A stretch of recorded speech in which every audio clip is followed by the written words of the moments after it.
Welcome back to the Primal Professor.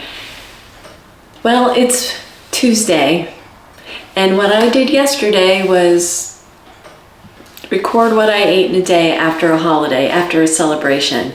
And I wanted to show you how I found the best way to recover from a carb hangover, if you will, from a holiday. But the first thing I do before I get into what I ate in a day is that we talked about a mindset in an earlier video. If you haven't seen that, I'll link to it. It's about not thinking of it as a cheat day, but as a celebration day. And we're going to get rid of that negative context. And keto isn't meant to be a prison or never keep you from eating anything that your family has as a tradition. But what happens when you're early on in your journey, and even some of us veterans can really get thrown off by a celebration day. So here's how I got right back into eating under 20 grams of carbs or under in a day.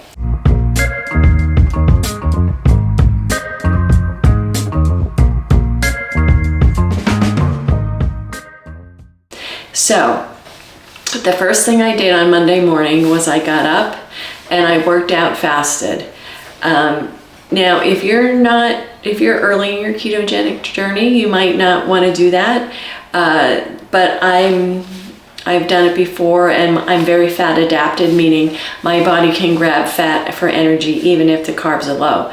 But the carbs weren't low yesterday, so that was my purpose of exercising without eating breakfast first, because of the extra glycogen that hopefully was stored in my muscle and not in my fat, because I keep my grams of carbs down to 20 or less in a day.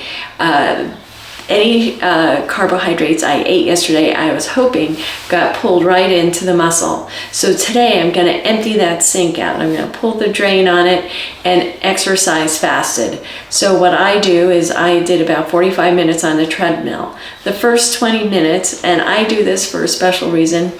I wouldn't recommend it if your balance isn't good, but I do my upper body workout with 10-pound dumbbells while I go slowly on the treadmill.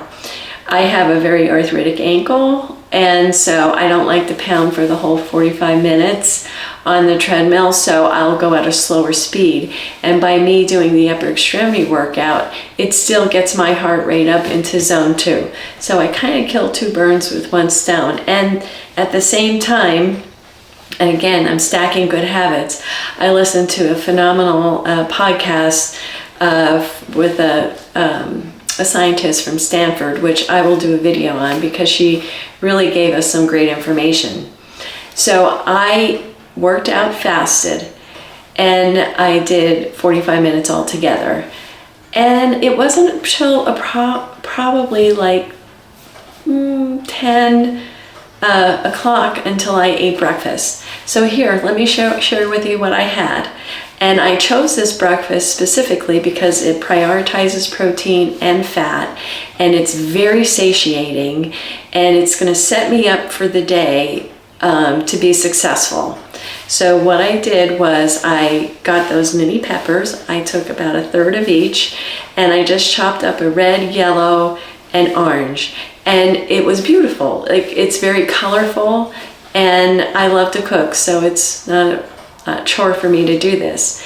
And then I did about a teaspoon of red onion, and I sauteed that in 1 tablespoon of grass-fed butter. And then while that was sauteing, I got these 2 egg life wraps, and I slightly overlap them, and I took my Sargento cheese, for Mexican cheese, and I put that in the microwave to warm them up a little bit, and that helps to melt the cheese, plus take the chill out of the egg life wraps. And I added a little bit of Easter ham that I had left over, about 3 tablespoons to that onion and pepper mixture, and to warm that up. I poured the beaten eggs in there and made a scramble, and then I stuffed the the Egg Life wraps and rolled them up. And that was a really full one. It was bursting at the seams because of all the stuff I put in it. Usually it's eggs and cheese. So here's a picture, and you can see I top it with 1 tablespoon of habanero sauce, Tostitos brand, very clean ingredients, about a tablespoon of the Squirty Daisy full fat sour cream. And I only did because the peppers, I had a little more carbs on board, and I knew I was going to have yogurt for my lunch, so I had about 1/4 of a Haas avocado on top. And I put a little green chalupa sauce. So it's packed with flavor, right? And then I made 4 pieces of bacon, because I'll have 3 or 4 pieces of bacon. Well, I could only eat 2 because that was so filling. And I knew that was going to keep me full all day. Well, it happened that my husband and I had to drive a little bit out of town we're purchasing something to look at it, and I didn't get home till 6 o'clock. So that was from like 10 o'clock, 9 or 10 o'clock, probably 10, till 6 o'clock in the early evening, and I had nothing else to eat. And I was just starting to get hungry. So I quick had my little snack. I had less because I still needed to get dinner in. So I had a 1/2 cup. Let me show you that. Oh, and so let me show you before we go on, the macros. So the macros from breakfast were 44 grams of protein, 48 grams of fat, and 644 calories. That was a high calorie breakfast. And I believe I adjusted for the two pieces of bacon instead of 4. And a total of 8 grams of carbs. So I'm keeping it under 20, so I'm being mindful, right? It's gonna be close, I think. All right, so for lunch then, I had which was at 6 o'clock, I had my typical Cabot's Greek yogurt, which is 10% milk fat, so it's very high in fat. And I'll be honest with you, I feel better and I eat less when I eat more fat, like the fattest yogurt, high fat yogurt, let's just say that. And in there I put 1 tablespoon of walnuts, a 1/2 tablespoon I cut that down. I usually have a whole tablespoon of coconut flakes, unsweetened coconut flakes, but I cut it down because I know I'm getting tight with carbs. So I only put a 1/2 tablespoon on, and only the 1/2 cup of yogurt, and 1 tablespoon of walnuts, and a large strawberry. And that came to 10 grams. That's a lot of carbs. So you know how good it is if I spend 10 grams of carbs on it every day, pretty much. 11 grams of protein, 17 grams of fat. So that was 232 calories. So I thought, all right, what am I gonna do for dinner? Wasn't really super hungry, but I needed to eat dinner. So let me share that with you. I made a salad. I had some cooked chicken tenderloins. And so if you are very busy with work, you can cook up a bunch of these during the beginning of the week or on the weekend, and it helps you meal prep. So in a pinch, we got home late. Instead of grabbing any leftover Easter food that might have been around that I shouldn't have, I didn't. So I took a cup of green leafy vegetables. I heated up that chicken, 7 ounces, and that was pretty lean. So I made my own salad dressing, no bad seed oils, and I have really good organic extra virgin olive oil. I had 2 tablespoons of that, so that's 200 calories of fat right there, and 2 tablespoons of apple cider vinegar.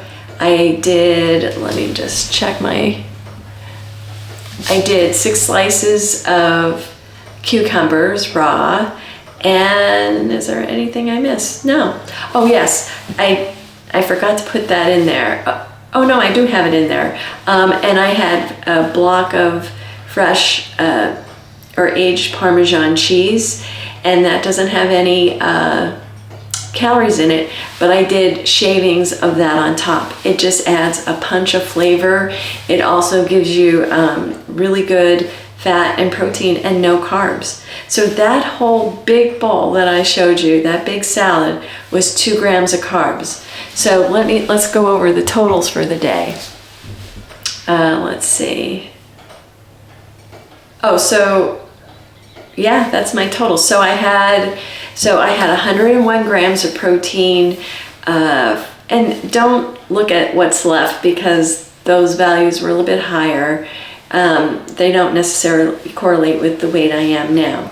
But I had 101 grams of protein, 98 grams of fat, and my calories were 1349. And I was stuffed. It is now, what time today? It is 11 a.m. and I have not had breakfast yet. I did not work out today. I try to give my body rest in between, keep my cortisol levels down.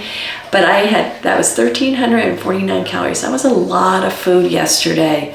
And I'm still full today. So this fast that's happening is just happening naturally. I'm listening to my hunger hormones. I am not hungry yet. Am I getting a little hungry? Maybe a little bit hungry, but I could still go. So from like 9 o'clock last night, and I'm already at a 14-hour fast. I'm gonna try to stretch it to one more hour. Let's see if I can get to 12 o'clock.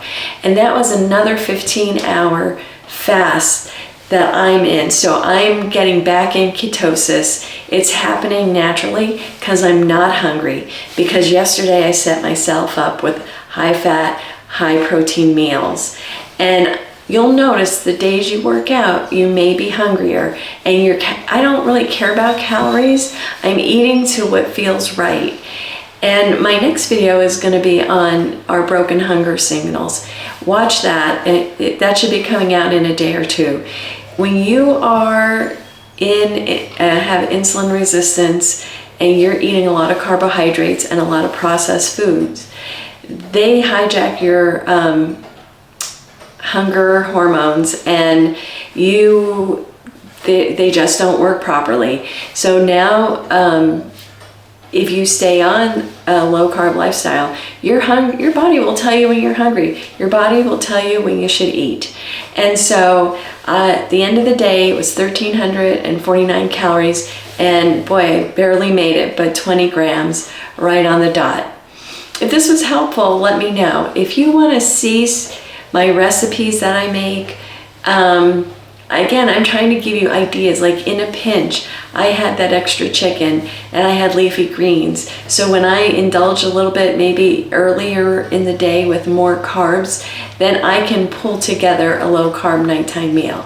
I like having my carbs earlier in the day because it gives me gives me energy for the day, but it gives me a chance to burn them up. I will tell you, and I want you to think about this as well. How did you feel the day after the carb hangover? I will tell you, Easter night, Sunday night, I had a heck of a time eating. My body was out of whack. I had a headache, and I did not sleep well. After last night, I hit the pillow. I didn't even get to the pillow. Fell asleep watching TV downstairs and went up and hit the pillow and fell right back to sleep, which I have a hard time falling back to sleep once I'm up. So I'm back in it. I'm 5 years in. No harm, no foul on this holiday.